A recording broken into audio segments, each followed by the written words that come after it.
Comenzamos tema 3. Vamos a estar hablando en este punto de crecimiento económico, el concepto y el cálculo del mismo. Recuerden que venimos de calcular PIB, entonces una vez que ya sabemos calcular PIB y ya sabemos sacar los demás indicadores del sistema de cuentas nacionales, entonces vamos a pasar a hablar de uno de los objetivos de la macro, que es tener un crecimiento económico alto o también puede ser estable, ¿sí?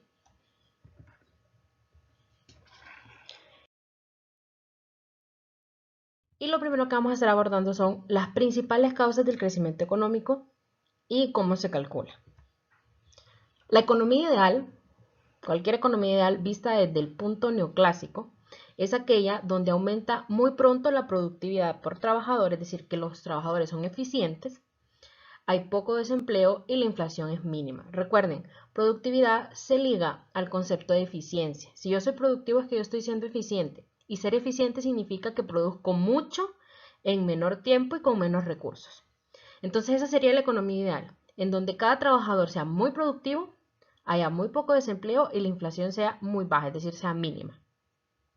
En esta situación, las autoridades encargadas de las políticas económicas pueden dormir tranquilas, es decir, cuando la economía se comporta de esta forma, cuando tenemos mucha productividad por trabajador, es decir, cada trabajador me produce mucho, tengo muy poco desempleo y hay una inflación muy baja, entonces las autoridades económicas y el gobierno pueden dormir tranquilas. Pero la economía no siempre se encuentra en ese estado ideal. Puede haber épocas de crecimiento lento, mucho desempleo e inflación muy, pero muy elevada. Y esos dos temas, esos dos últimos temas los vamos a estar viendo en los próximos temas de esta segunda parte del primer parcial.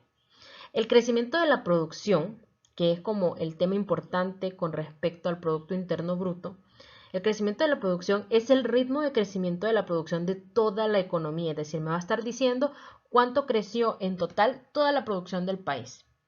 Y el crecimiento per cápita de la producción es el ritmo de crecimiento de la producción por persona en una economía. Y si ustedes se recuerdan, ya habíamos planteado que hablar de crecimiento per cápita o de PIB per cápita podía causar muchos problemas al momento de analizar los datos que nos dan, porque puede haber cierto sesgo o puede haber ciertas inconsistencias cuando nosotros decidimos tomar toda la población.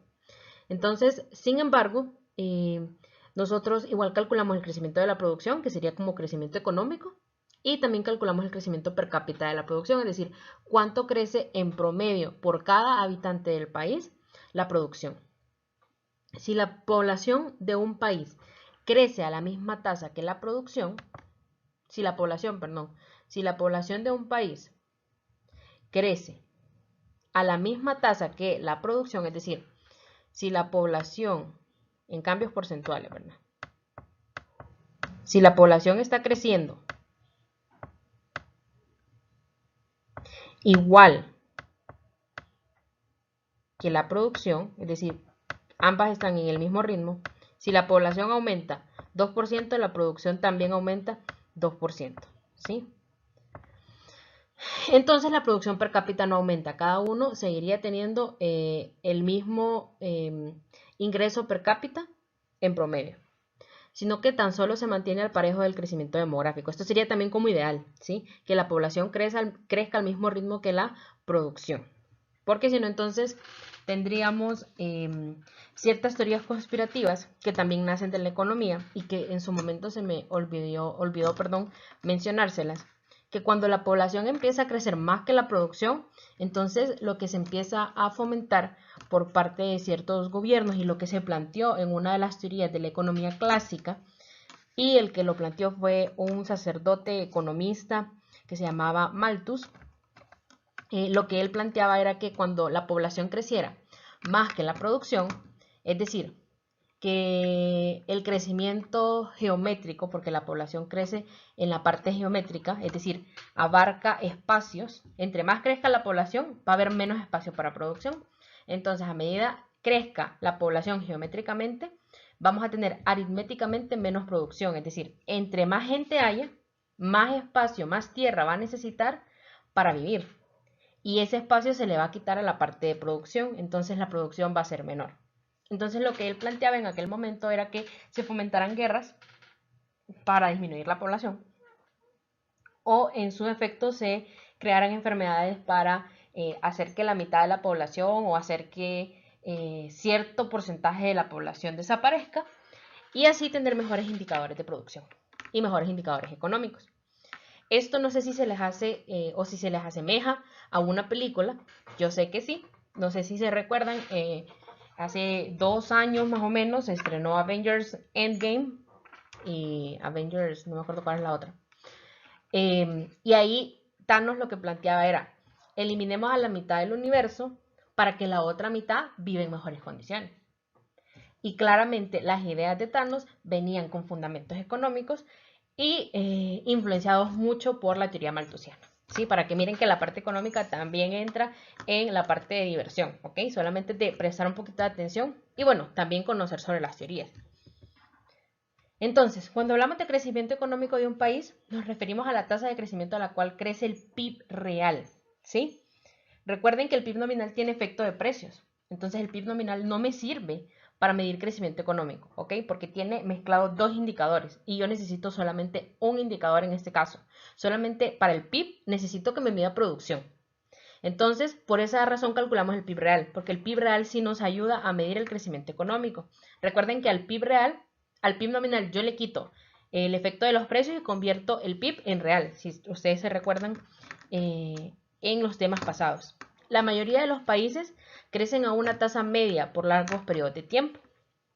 Generalmente y en principio, para que una economía tenga un crecimiento real y tangible, debe tener una tasa de crecimiento superior a la tasa de crecimiento poblacional, porque si no, entonces se va a dar lo que les digo, si la población empieza a crecer más de lo que crece la producción, entonces una de las soluciones que plantea una de las corrientes de pensamiento económico es eliminar a una parte de la población para que se mejore productivamente.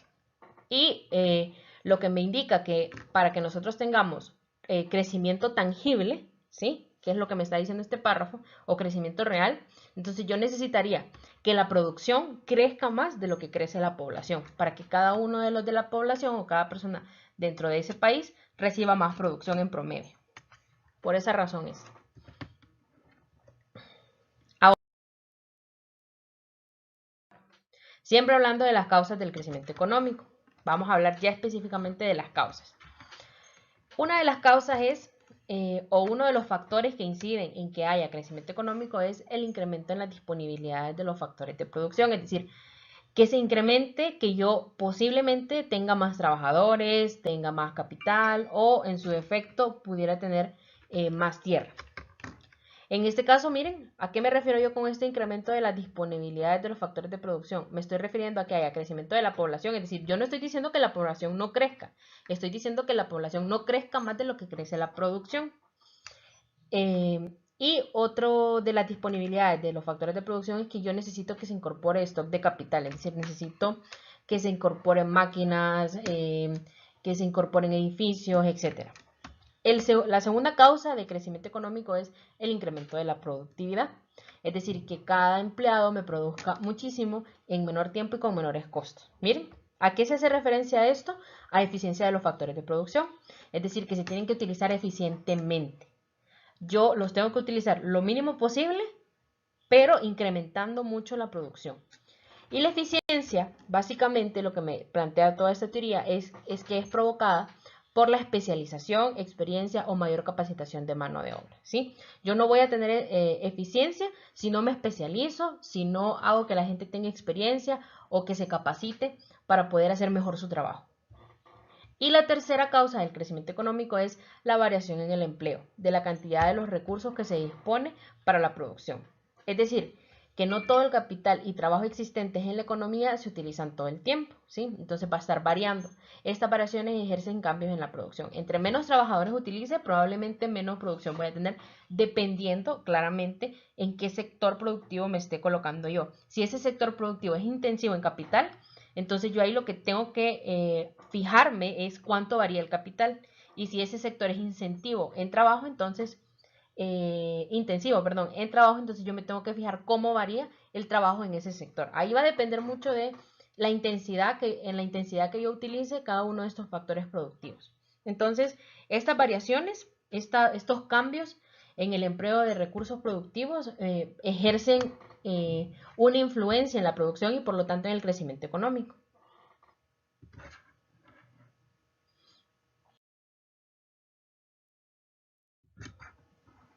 El cálculo de esta tasa de crecimiento interanual se realiza con la siguiente fórmula. Vamos a tener una pequeñita fórmula para calcular crecimiento económico. Este tema, jóvenes, se va a ligar al final con un tema, con el tema 5, que es el de ciclos económicos. Y el crecimiento del PIB real, ustedes en principio conocieron una fórmula más larga. Esta es la fórmula como acotada matemáticamente, pero les va a dar lo mismo. Pueden utilizar la que vieron en principios o esta y les va a dar el mismo resultado. PIB real 2 entre PIB real 1 menos 1%. Recuerden, cuando yo hablo de PIB real 2, estoy hablando de la producción actual. Si yo quiero comparar 2013 con 2014, entonces producción actual es 2014, porque es el año que le sigue al 2013. Y cuando yo me refiero a PIB real 1, me estoy refiriendo al año anterior, que sería 2013. Estoy comparando 2 años. Entonces el segundo es el actual y el 1 es el anterior. Y para poder comprender mejor esto, que esta fórmula es bien pequeñita y se logra comprender de forma muy sencilla, vamos a resolver este problema modelo. Y me dice, complete los espacios en blanco, dejando los cálculos correspondientes. Comportamiento macroeconómico de Honduras, valores en millones de lempiras. Y me dice, aquí tiene su indicador y tiene los años en los que se calculó. Tengo el PIB a precios nominales, tengo el PIB a precios constantes, ¿sí? Y recuerden que constantes es que real, ¿sí? Constante, yo estoy hablando que este es el PIB real. Entonces, ¿cuál de los dos voy a utilizar para calcular el crecimiento económico? El que voy a utilizar siempre, porque recuerden que es el único que me está midiendo producción, es el PIB real. El PIB nominal no lo uso para calcular el crecimiento económico, porque el PIB nominal tiene precios y tiene producción incluidos. Entonces me puede generar una distorsión y decirme que la economía está creciendo mucho, cuando en realidad lo que está creciendo son los precios. Y yo lo que necesito para el crecimiento económico solamente es medir crecimiento de la producción. Por lo tanto, utilizo el PIB real. Si ustedes se fijan aquí, crecimiento económico de 2013 ya está calculado. ¿Por qué? Porque lo calcularon con 2012, que no me lo dan. Entonces, como no me lo dan, el 2012, entonces ya me colocan el crecimiento económico. Si en algún dado caso, en el examen, en la siguiente prueba, yo aquí les doy 2013 y no les pongo nada, usted no lo va a poder calcular el crecimiento económico porque no le estoy dando el año anterior, ¿ok? Entonces aquí usted lo deja vacío y comienza con 2014. Entonces, para poder comprender de mejor forma cómo calcular el crecimiento económico, entonces vamos a tener ubicada la fórmula por año. Miren, quiero sacar el crecimiento económico de 2014, ¿sí? El año actual es 2014, entonces PIB real del año 2014, que sería mi año 2. Miren, 2014 sería mi año 2. Entre PIB real del 2013. ¿Por qué 2013? Porque es el año anterior. Miren. Entonces, 2013 en este caso es mi PIB real 1. Menos 1%. Y luego, entonces, colocamos los datos. Miren. PIB real de 2014, 177.634.3, que es este dato que está acá, PIB real, entre PIB real de 2013, que es el año anterior, 2013, 172.810.2, menos 1%. Una vez que hacen la operación matemática, les queda 2.7%, es decir, la economía creció 2.7% en 2014 con respecto al 2013. Y colocamos el dato en la tablita. Ahora, pasemos entonces a 2015. 2015, ya no voy a colocar esta fórmula que tengo aquí porque ya la conocemos, ¿sí? Aquí sería PIB real del 2015 entre PIB real de 2014, el año anterior. Ahora mi año actual me ubico en 2015. Y el año anterior ahora sería este 2 y este sería 1, ¿sí? Porque quiero comparar 2015 con 2014. Entonces el actual, 2015. El anterior, 2014. Coloco los datos. PIB real de 2015 sería 183.114.7 entre 177.634.3 menos 1%. Y esto me queda un valor de 3.1%. Ese número se leería como que la producción creció un 3.1% en 2015 con respecto a 2014. Recuerden, esto es como que nosotros comparemos. Y ahora lo coloco entonces en la tabla. Y 2016 me queda que es 3.6. Entonces los invito, jóvenes, a que calculen 2016, el crecimiento económico de 2016, y verifiquen que haya sido ese número, ¿sí? Solamente para que verifiquen. El número está bien, pero verifíquenlo para ver si comprendimos la fórmula.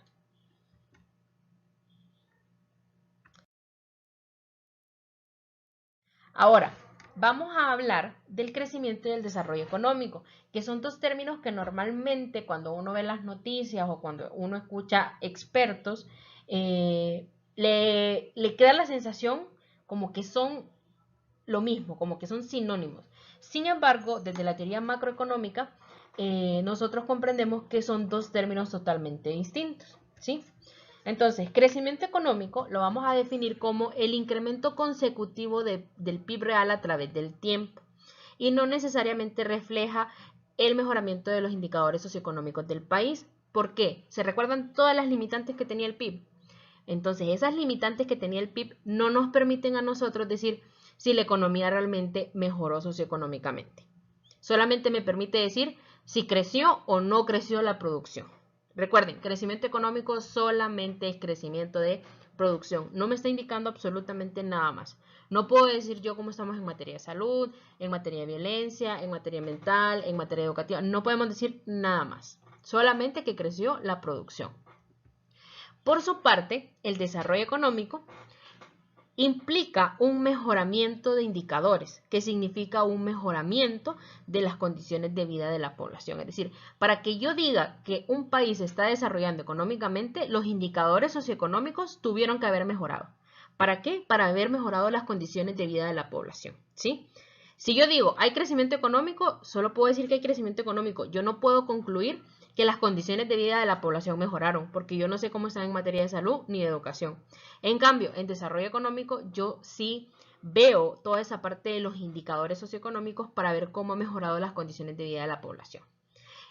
Normalmente o metodológicamente se dice que el crecimiento económico es mucho más cuantitativo porque yo lo cuantifico y el desarrollo económico es mucho más cualitativo porque yo lo observo y veo características, identifico cómo está la población, las condiciones de vida, cómo están ellos como seres humanos dentro del país. Y existe una diferencia sustancial importante entre el crecimiento y el desarrollo económico. Fíjense, el crecimiento económico no siempre genera mayor desarrollo económico, pero el desarrollo económico se acompaña de mayor crecimiento económico. Es decir, el crecimiento no implica que hay desarrollo, pero cuando yo veo que una economía se está desarrollando, eso sí implica que hay mayor crecimiento económico. Pero aparte de implicar que hay mayor crecimiento económico, también me está indicando que las personas tienen más acceso a salud, tienen más acceso a educación, tienen en la parte ambiental están bien, en la parte de violencia están bien, etc. ¿Sí? Desarrollo económico no solamente implica crecimiento económico, implican otras variables más. ¿Sí? Entonces, crecimiento económico no siempre genera mayor desarrollo, pero desarrollo económico sí se acompaña de mayor crecimiento económico. ¿Sí? ¿Por qué? Porque para desarrollarme yo necesito crecimiento, necesito más educación, necesito más salud, etcétera, ¿sí? Es uno de los factores para generar desarrollo. Pero para generar desarrollo económico necesito muchos factores más. Y aquí les traigo una tablita de teorías del crecimiento económico. ¿Cómo lo veían cada uno de los economistas? El crecimiento económico, perdón. Adam Smith, que publicó en 1776 un libro llamado La riqueza de las naciones y que se le considera el padre fundador de la economía, decía que las fuentes del crecimiento económico surgen en la división del trabajo. Y los rasgos característicos de este crecimiento es que él asumía que el crecimiento iba a ser ilimitado, iba a ser infinito. David Ricardo, que es otro economista de los que ustedes vieron en Principios de Economía, él aportó en la parte de economía política, en la parte de tributación, etc. Él decía que una de las fuentes o una de las causas del crecimiento económico es la reinversión productiva del excedente. Y él daba como un rasgo característico que había crecimiento ilimitado de la producción debido a los rendimientos decrecientes de la tierra, como lo veíamos en microeconomía. Otro de los economistas que habló sobre crecimiento económico fue Robert Malthus, que fue el que les mencioné al inicio del video. Él indicaba que para que existiera crecimiento económico debía de haber una reinversión productiva del excedente, también igual que David Ricardo, pero él establecía como rasgo característico que el crecimiento económico ilimitado era debido a la ley de la población, la que les comentaba, que la población no debía de crecer más que la producción. Carlos Marx, que es otro de los teóricos que habló de crecimiento económico a través de sus postulados de economía política, que para que no nos equivoquemos jóvenes, la economía política que él escribió, o El Capital, que fue el libro que él escribió, criticando a los economistas clásicos, a Adam Smith, a David Ricardo y a Malthus, no es más que una explicación de cómo funciona el capitalismo, ¿ok? Él no, en ese libro, él no está indicando que se incorpore otro sistema productivo. Él simple y sencillamente observó cómo se comportaba el capitalismo y explicó su funcionamiento, ¿sí? Eso fue lo que hizo en El Capital. Hay muchos otros escritos que ya son ya de otra índole, ¿sí? Entonces, Marx decía que la fuente del crecimiento económico venía dada por la acumulación de capital, y decía que el rasgo característico de este crecimiento es que era ilimitado en el mundo de la producción capitalista, debido a la baja tendencial de la tasa de ganancia. Esto es economía política y ahí no me voy a meter tanto, ¿ok? Porque ya es otro mundo, es otra clase. También está Schumpeter, que él habla que el crecimiento económico viene por innovaciones y que es una de las teorías que ahora, bueno, es una de las ramas de la economía que ha tomado mucho auge, que se llama economía de la innovación, y esto nace gracias a Schumpeter. Y él decía que el rasgo característico del crecimiento económico era la inestabilidad del mismo crecimiento económico. Luego vienen otros modelos más contemporáneos, que es el modelo neoclásico y el modelo de Solow, que tienen como fuente del crecimiento el crecimiento demográfico y los progresos tecnológicos exógenos. Ya este es otro tipo de modelaje económico mucho más contemporáneo y mucho más neoclásico, por lo tanto mucho más matemático.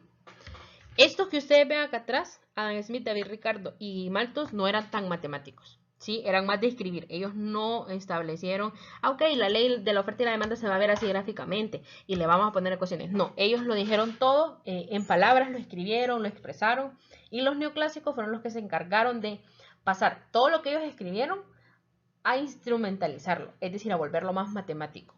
Entonces ya con los modelos neoclásicos, el modelo de Solow, ya uno ya empieza a ver la economía un poquito más matemática, ¿sí? Y luego están los modelos del Club de Roma, de Meadows, que hablan de la fuente del crecimiento económico viene de los recursos naturales, y que ellos ya no establecen que es un crecimiento ilimitado, sino que dicen que es un crecimiento finito, es decir, limitado, a causa de la explosión demográfica, de la contaminación y el consumo energético. Ya estas son otras formas de ver el crecimiento económico. Esto es un mundo aparte, jóvenes, esto es una clase aparte, se los estoy dando solamente como para que conozcan que existen formas de analizar de diferente manera el crecimiento económico. Y eso va a depender de la postura teórica que yo tenga como economista. No es que necesariamente todos los economistas piensan de la misma forma. Recuerden que los economistas discrepamos, eso se les enseña en principios de economía, y discrepamos principalmente por nuestros marcos teóricos. Cada uno de los economistas tiene un marco teórico diferente, es decir, tiene una escuela de pensamiento que lo rige como tal. Y desde esa escuela de pensamiento entonces uno habla y explica los fenómenos económicos.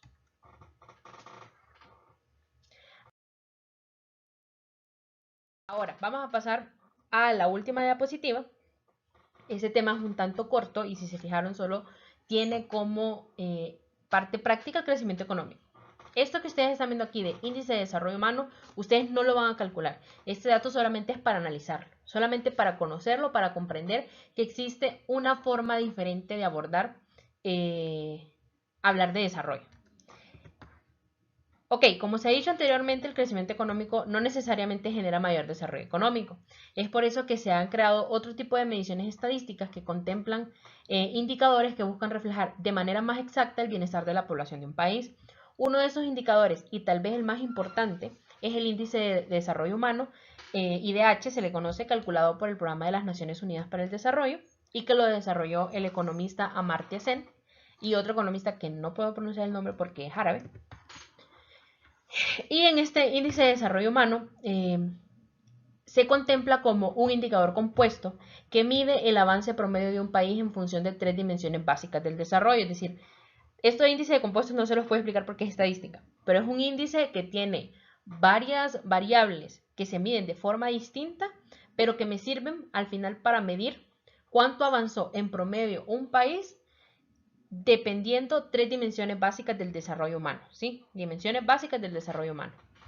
El índice de desarrollo humano está compuesto por 3 dimensiones, tal como lo mencioné anteriormente. Una, por el nivel de vida digno del país, es decir, que tenga un PIB per cápita alto. 2, por tener acceso a conocimientos, es decir, que las personas tengan educación. Y 3, porque las personas tengan una vida larga y saludable, es decir, que tengan una mayor esperanza de vida o que tengan acceso a salud. Estas son como mis 3 dimensiones básicas para que yo diga que un país ha mejorado en materia de desarrollo humano. Y este índice tiene 3 categorías. Yo digo que hay países con IDH bajo, es decir, con índice de desarrollo humano bajo, cuando su índice de desarrollo es inferior a 0.499. Voy a borrar aquí porque no se ve. ¿Sí?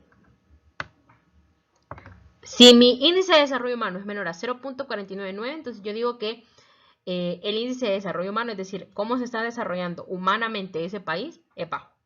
No tiene tanto desarrollo humano o tanto desarrollo económico también. La siguiente categoría es IDH medio, es decir, índice de desarrollo humano medio, que se encuentra entonces ese país entre 0.50 y 0.79.